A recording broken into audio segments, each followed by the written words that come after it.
পাবনার ঈশ্বরদীর দাশুরিয়ায় বিএনপির উদ্যোগে জাতীয় বিপ্লব ও সংহতি দিবস পালিত। পাবনা থেকে সিনিয়র রিপোর্টার জাহাঙ্গীর আলমের প্রতিবেদনে দেখুন বিস্তারিত। ক্যামেরায় ছিলেন সোহানুর রহমান। শুক্রবার দুপুরে ৭ নভেম্বর উপলক্ষে ঈশ্বরদীর শাহাপুর ইউনিয়নের ৯ নং ওয়ার্ডের বিএনপির সভাপতি ও সাবেক ইউপি সদস্য সানোয়ার হোসেন শান্টুর নেতৃত্বে এক বিশাল মোটরসাইকেল র্যালি বের হয়। র্যালিতে যোগদান করেন শিক্ষানুরাগী ও সমাজসেবক জাহাঙ্গীর হোসেন, আশরাফুল মাস্টার, ইকবাল আহমেদ অলেভ, আরিফুল ইসলাম কিরণসহ বিএনপি নেতৃবৃন্দ।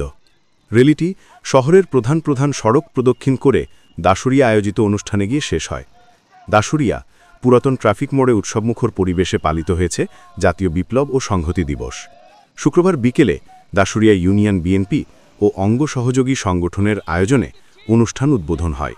আলোচনা সভা ও কর্মী সমাবেশে অতিথি বরণ ও উদ্বোধনী বক্তব্য দেন বিএনপি চেয়ারপারসনের উপদেষ্টা ও পাবনা জেলা বিএনপির আহ্বায়ক ঈশ্বরদী আটঘরিয়া পাবনা ৪ আসনের ধানের শীষের প্রার্থী হাবিবুর রহমান হাবিব।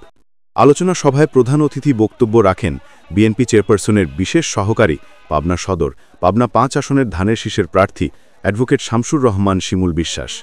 বিশেষ অতিথি হিসেবে বক্তব্য রাখেন জেলা বিএনপির সদস্য সচিব অ্যাডভোকেট মাকসুদুর রহমান মাসুদ খন্দকার, ঈশ্বরদী উপজেলা যুবদলের সাবেক সাধারণ সম্পাদক ও দাশুরিয়া ইউনিয়নের সাবেক চেয়ারম্যান শরীফুল ইসলাম তহিন। সভায় বিশেষ অতিথি হিসেবে উপস্থিত ছিলেন জেলা বিএনপির যুগ্ম আহ্বায়ক আব্দুস সামাদ খান মন্টু, আনিসুল হক বাবু, আবু ওবায়দা শেখ তুহিন, নূর মোহাম্মদ মাসুম বগা, জেলা বিএনপির সাবেক সদস্য সচিব মোহাম্মদ সিদ্দিকুর রহমান সিদ্দিক, সাবেক সাংগঠনিক সম্পাদক মোহাম্মদ মাহমুদুন নবী স্বপন এবং কেন্দ্রীয় কৃষক দলের যুগ্ম সাধারণ সম্পাদক মোহাম্মদ ইউসুফ আলী মোল্লা। এছাড়া উপস্থিত ছিলেন জেলা যুবদলের সাবেক প্রধান মোসাব্বির হোসেন সঞ্জু, জেলা ছাত্রদলের সাধারণ সম্পাদক কামরুজ্জামান প্রিন্স সহ জেলা বিএনপি ও অঙ্গ সংগঠনের বিভিন্ন পর্যায়ের নেতৃবৃন্দ। সভাপতিত্ব করেন মোহাম্মদ আব্দুস সামাদ সুলভ, সাবেক যুগ্ম আহ্বায়ক উপজেলা বিএনপি ও সভাপতি দাশুরিয়া ইউনিয়ন বিএনপি। অনুষ্ঠান সঞ্চালনা করেন ইউনিয়ন বিএনপির সাধারণ সম্পাদক মোহাম্মদ নাজমুল হোসেন মকুল। এছাড়াও বিশেষ অতিথি হিসেবে আরও উপস্থিত ছিলেন জিয়াউল হক সন্টু সর্দার, প্রভাষক আজমুল হোসেন সুজন, মোহাম্মদ আলাউদ্দিন বিশ্বাস, হাসিবুর রহমান হাক্কে মণ্ডল, আজমুল হোসেন ডাবলু, মাহবুবুর রহমান পলাশ, রেজাউল করিম ভিপি শাহিন, রফিকুল ইসলাম নয়ন ও জুবায়ের হোসেন বাপ্পি। এছাড়াও সমাবেশে যোগ দেন ঈশ্বরদী উপজেলা বিএনপি ও অঙ্গ সংগঠনের বর্তমান ও সাবেক নেতৃবৃন্দ।